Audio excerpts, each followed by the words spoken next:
آئی جی پنجاب تبدیل کیا, chief secretary تبدیل کیا, تو چیف سیکرٹری نے فوری طور پر وزیر اعلیٰ کو ڈی نوٹیفائی کرنے کا جو نوٹیفیکیشن ہے وہ جاری کیا, اور جاری کرنے کے بعد کہا کہ اب پرویز الہی جو ہیں وہ وزیر اعلیٰ رہیں گے جب تک اگلے سی ایم کے انتخاب کی کارروائی نہیں ہو جاتی. اور ساتھ میں انہوں نے کہا کہ کابینہ پنجاب کی وہ تو ہو گئی ہے ڈیزالوڈ, اسٹینڈز ڈیزالوڈ, یہ اس میں الفاظ تھے. اب ہمارے بعض دوست جو ہیں, یہ جو نون لیگ کے چیلے چماٹے, بلکہ چیلے چپاٹے دونوں ہی لفظ استعمال ہوتے ہیں, تو اس ٹائپ کے لوگ ہیں نا, بالکل پٹواری قسم کے, عقل سے آ رہی پٹواری اس قسم کے لوگ جو ہیں, یہ کہنے لگے کہ نہیں, یہ جو بات کی جا رہی ہے کہ اجلاس منعقد کرنے کا تو اسپیکر کو کہا گیا تھا, اور اجلاس منعقد کرنے کے لیے وزیر اعلیٰ کو تو کہا نہیں گیا, تو وزیر اعلیٰ کو کیوں کہا جائے گا کہ اب آپ ڈی نوٹیفائی ہو رہے ہیں؟ یہ تو ہو نہیں سکتا. تو وہ یہ کہہ رہے ہیں کہ نہیں دیکھیں, اس میں سی سی کیا گیا تھا, سی ایم کو بھی اور چیف سیکرٹری کو بھی تو سی سی کر دیا تھا, تو سی ایم کو بھی کہہ دیا تھا. یہ اس قسم کے لوگ ہیں. جیسے انہوں نے کشمیر الیکشن پہ کیا تھا کہ جناب پیپلز پارٹی نے, پی ڈی ایم نے, بلکہ سب نے مل کے اتنی سیٹیں لیں الگ الگ, تو وہ اتنی سیٹیں ہماری ملا لیں, اور پی ٹی آئی ہار گئی. پی ٹی آئی جو ہے اور ادرس کی بھی سیٹیں لیں, تو پی ٹی آئی بعض جگہوں پہ تیسرے بھی, بعض جگہوں پہ دوسرے نمبر پہ آ گئی. یہ وہی والی لاجک ہوتی ہے کہ کلاس میں دوسرے تیسرے چوتھے نمبر پہ آنے والے بچوں کے نمبر جمع کریں آپ, اور کہیں دیکھو فرسٹ آنے والے بچے سے کتنے زیادہ نمبر ہیں. یہ فرسٹ نہیں ہے, ہم فرسٹ ہیں, ہم سب ملا کے فرسٹ آ گئے. تو یہ عقل نہیں تھے موجے ہی موجہ, وہ والا حال ہوتا ہے. تو ان لوگوں نے وہی والا کام کیا. اب جب آپ یہ کہہ رہے ہیں کہ سی سی کیا تھا چیف منسٹر کو, تو یہ پڑھے لکھے لوگ ہیں نا, نیوز چینلز میں کام کرنے والے لوگ, صحافی جو پٹواری قسم کے, ملازم قسم کے. تو جب آپ لوگوں کو کوئی ای میل جاتی ہے اور آپ لوگوں کو ای میل کر کے کہا جاتا ہے کہ فلاں کام کر دیں یا فلاں چیز کا جواب دے دیں, تو سی سی کیا جاتا ہے کنٹرولر نیوز کو بھی, ڈائریکٹر نیوز کو بھی. تو آپ وہ کام نہ کریں تو پھر آپ کے ڈائریکٹر کو آپ کیا کریں, اس کو ڈی نوٹیفائی کر دیں.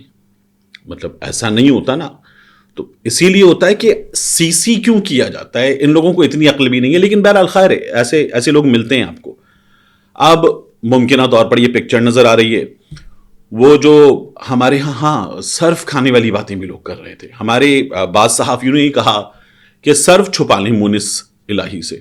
اب تھوڑی دیر بعد جو ہے یہ لوگ پتہ نہیں کس سے صرف چھپا رہے ہوں گے, لیکن یہ وہ لوگ ہیں جو ایوان میں انگشت وسطی دکھانے والے, آئین ایک ہاتھ میں اور دوسرے ہاتھ میں وہ درمیانی انگلی فضا میں بلند کرنے والے عطا تارڑ کو بھی یہ لوگ جو ہیں کہتے ہیں کہ نہیں وہ ٹھیک کر رہا تھا. ہمارے یہاں ایسے لوگ موجود ہیں, یہ آئین کی باتیں کرتے ہیں اور کہہ رہے تھے عطا تارڑ ایوان میں تھا تو کیا ہوا. یہ تو ہمارے ہاں باقاعدہ طور پر تمام اسمبلیوں میں ہوا ہے. جب کوئی اسٹرینجر ہاؤس میں ہے تو آواز لگتی ہے پارلیمنٹرینز کی جانب سے, دیر is a stranger in the house, اور پھر نکالو اس کو. یہ سلسلہ ہوتا ہے. تو یہ ہونا چاہیے.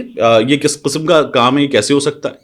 اب یہ جو پرویز الہی والا معاملہ ہے, اس میں ایکسپرٹس یہ کہہ رہے ہیں اچھا یہ نہیں ہوتا فرض کر لیں, اور پرویز الہی کو ریلیف نہیں ملتا, تو پھر کیا صورت حال ہے. پھر ہم سوچیں گے کہ کیا ہوا ہے, کیوں ہوا ہے.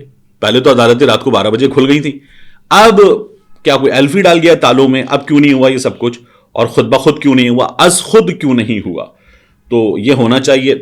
تو اب آپ دیکھیے کہ عابد عزیز شیخ صاحب ہیں, ان کے ساتھ طارق سلیم شیخ صاحب ہیں, چودھری محمد اقبال صاحب ہیں, جسٹس فاروق حیدر ہیں, اور مزمل اختر شبیر ہیں.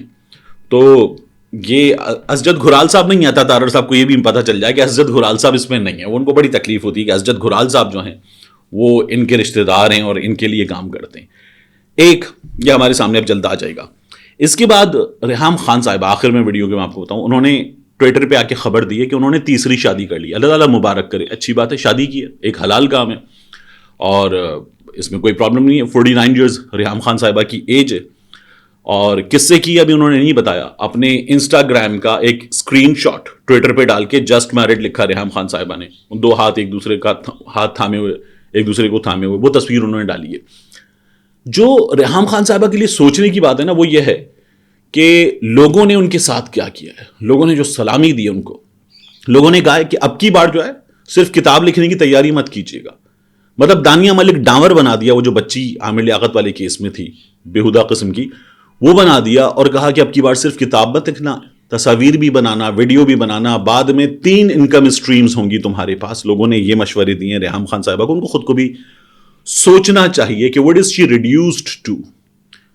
آپ ایک بہت نامور آدمی سے تعلق میں تھیں، وہ تعلق ختم ہوا تو اس کے بعد اس آدمی نے آپ کے بارے میں کوئی بات نہیں کی، لیکن آپ نے کیا کیا؟ جو کتاب نام کی چیز آپ نے کی، برائے نامی کتاب تھی وہ، جو بھی تھا، گند بھر کے مارا آپ نے اس میں، اور پھر اب یہ تمام چیزیں ہو رہی ہیں، تو ان کو خود کو بھی سوچنا چاہیے. بہرحال اچھی بات ہے، شادی کی ہے، اللہ تعالیٰ مبارک کرے، اس رشتے میں برکت دے، دونوں زندگیوں کے لیے باعث برکت بنائے. لیکن ہمیشہ یہ جو چیزیں ہوتی نا، یہ جو ریئیکشنز ہوتے ہیں، ان میں there is a food for the thought. ملتے ہیں انشاءاللہ آپ سے اگلی ویڈیو میں.